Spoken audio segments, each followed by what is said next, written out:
Hello everyone. In this installment of the Lagoon Toons comic, Mullet has decided he wants to try to create his own art vlog. I thought it might be kind of a neat little meta piece of synergy, or whatever you want to call it, if I actually did a short little art vlog to tie into the comic about an art vlog. So here we go. If you notice, I'm starting out here with pencils on Bristol board. I still draw most of my comics traditionally, just because I like the finished product, having something tangible, like an original piece of art that I can either frame or possibly sell later on down the line. Also, I mean, that's just my own habit, how I've drawn pretty much my entire life. I do some digital touch-up and do some work digitally, which you'll see later in this video as I do the cleanup and the coloring in Photoshop. But I still enjoy doing pencils and inks and just putting pen and pencil to paper, so to speak.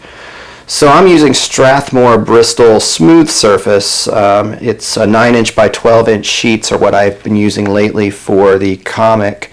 And early on, I just kind of gravitated towards the smooth surface, and I like the overall effect of that. So when it comes to the pencils, I'm just using like some HBs, a couple of HB pencils that I have here.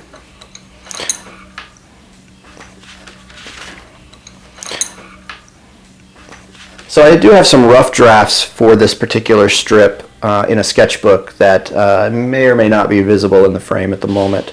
But from those rough sketches or those thumbnails, then you can see I'm fleshing out some of the visuals here on the Bristol board, cleaning it up as I go, tightening it as I go, trying to leave some room for word balloons later on, that kind of a thing. Depending on my mood, I'll draw some pencils tighter than others, but since I'm typically inking my own work, depending on my comfort level or how much time I have on something, I'll sometimes draw looser and then just tighten it in with the pencils, or with the inks rather. So speaking of the inks, as we move into the inking phase of the process, I have a mishmash of pens that I use. I typically will pick some different ones up if I find them on clearance or on sale, just to try them out. But what I mostly used in this particular comic were some Faber-Castell Pitt artist pens. So I'm looking at a couple of bullet nib pens that I have here that I've used for the majority of the bolder outlines, the more detailed, thicker lines.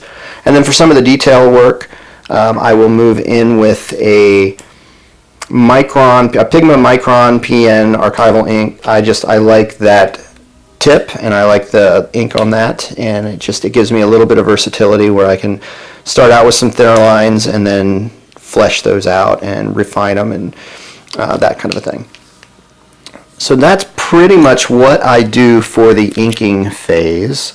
I'll also have to come back in then and clean up with whatever eraser I have handy. So once I've got the pencils and the inks to a state where I feel like they're pretty well complete, then of course I have to scan that artwork, and then I'll move into Photoshop, where I first will do some flatting, where I basically do my large selections in solid colors, and not necessarily even realistic colors or natural colors, but I'll pick whatever is going to be easy for me to select later on with a magic wand tool. So I'll use the lasso tool, and sometimes a mix of selection tools as I proceed through this process, and I'll just basically map out the dominant shapes and then some of the other details that I will probably want to select later on to give more natural color for the cartoon.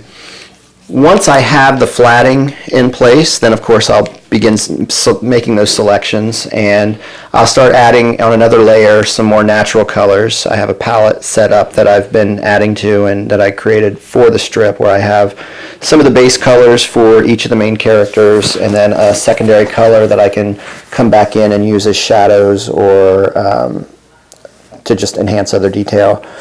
And of course, like water backgrounds, things like that. I have a few basic colors that I use regularly just to try and keep some consistency between the strips.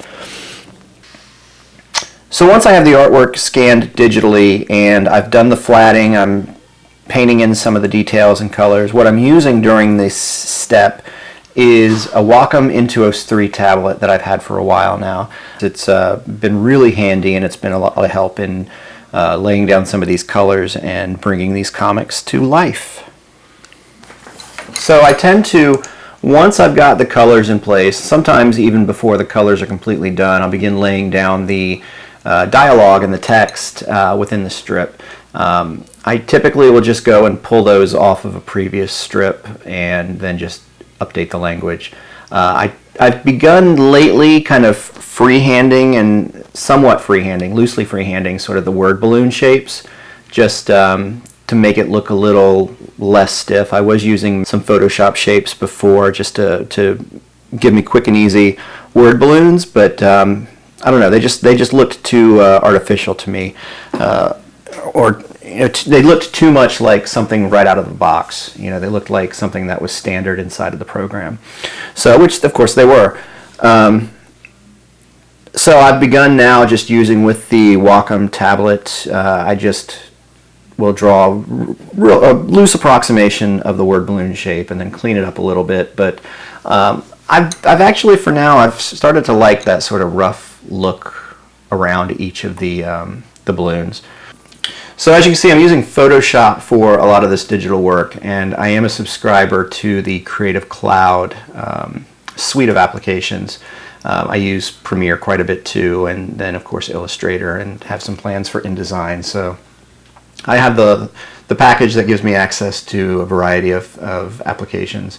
And I also have access to a number of Adobe fonts, and the one that I found for the text, all the dialogue, is Classic Comic through Adobe Fonts. It's designed by Patrick Griffin from Canada Type. It's I found it, and it's it is what it says. It's a comic font. Obviously, right out of the box, you might find something called Comic Sans, which many of us know, or many of us who have been in design or done digital work of some sort know that that's probably one that we should all stay away from. But this one, Classic Comic, really does look a lot like that comic font that I'm used to. So until I dive in and start doing some freehand lettering, which I have not attempted yet, this has been my go-to font within Photoshop. So once the artwork is complete within Photoshop, then of course I save a layered file for my archives, which I can then go back in and pull assets from or tweak down the road if I ever need to. But I have a couple of flattened versions that I'll save as well. One is the entire strip, of course, that seems logical. And it's the entire strip in color. Then I also will turn off all of the colors that I just added, all of the text that I've just added, and basically it'll just be the line art, the black and white line art. I save that as a flattened image as well. That's an exclusive that I share out through my Patreon page, patreon.com/Christopher Arnold Designs. And that's line art that I make available to backers.